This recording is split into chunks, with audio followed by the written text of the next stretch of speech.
It's my feel-good breakfast show. Oh, welcome back to it. It is your feel-good breakfast show, Expresso, on this Monday morning. Man, we're getting inspired and motivated to take on all of our New Year's resolutions or goals or whatever it is you call them for 2016. We've got, of course, Warrior Ric here and Donna McCallum joining us to just bring us into the spirit of 2016.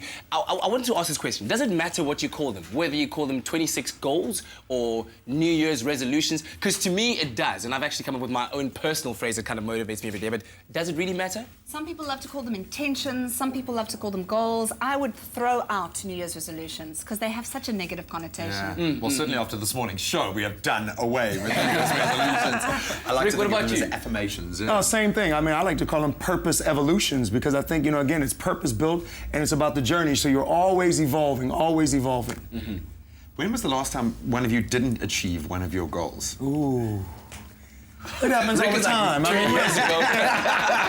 Never. Remember, they're milestones, eh? So there are Absolutely. big, bodacious goals, and then there's smaller, mini goals. So the big, bodacious goal doesn't go away. That stays there. But the ones along the way, sometimes you have to change them, fix them, move them about 2 degrees to change the trajectory.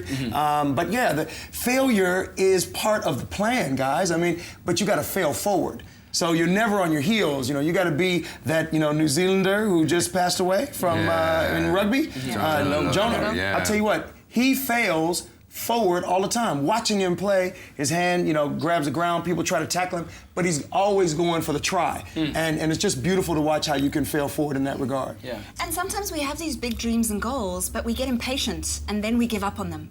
And I think in our work, we're really clear that even when you have the big dream and goal, don't ever give up on it. No. Keep moving towards it, keep moving towards it, keep believing, keep having the faith that just because you're asking for it, it's happening. Yesterday, I went to a fast food restaurant, bought food, but the lady that served me was the most irritable and annoyed lady in the world. She hated her job. So I tweeted, worked the whole I way through sometimes the feel year. very sorry for people that work in jobs they hate. Just do what you love and everything else will follow.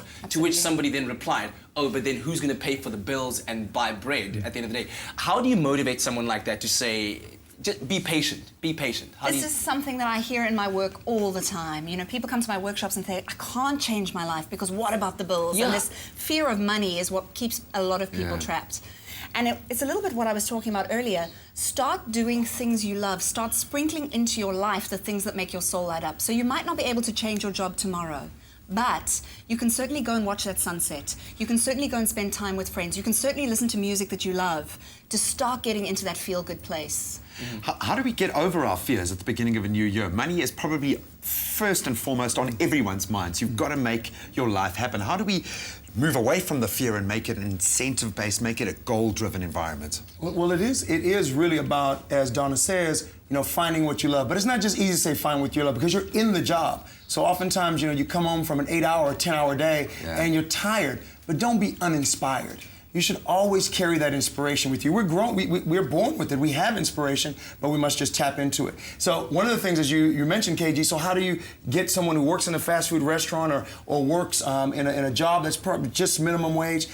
The employers have to get involved as well. Oh, yeah? No man is an island. So Yeah. what's got to happen is the employer and employee need to work together to incentivize each other to live the brand. So that's a lot of the work that I do, to look at the individual and the company and see how they can align that vision to meet a common goal. Wow, there we go. My goodness, guys, thank you so much for bringing this inspiration to us, and I hope that that's inspired you. In fact, share with us how you go about reaching your 2016 goals, resolutions, affirmations, whatever it is that you want to call them. But speaking of somebody who's definitely doing something that they certainly love in life, our guest artist today, Sharonay, and here she is performing Asishofa Bayes.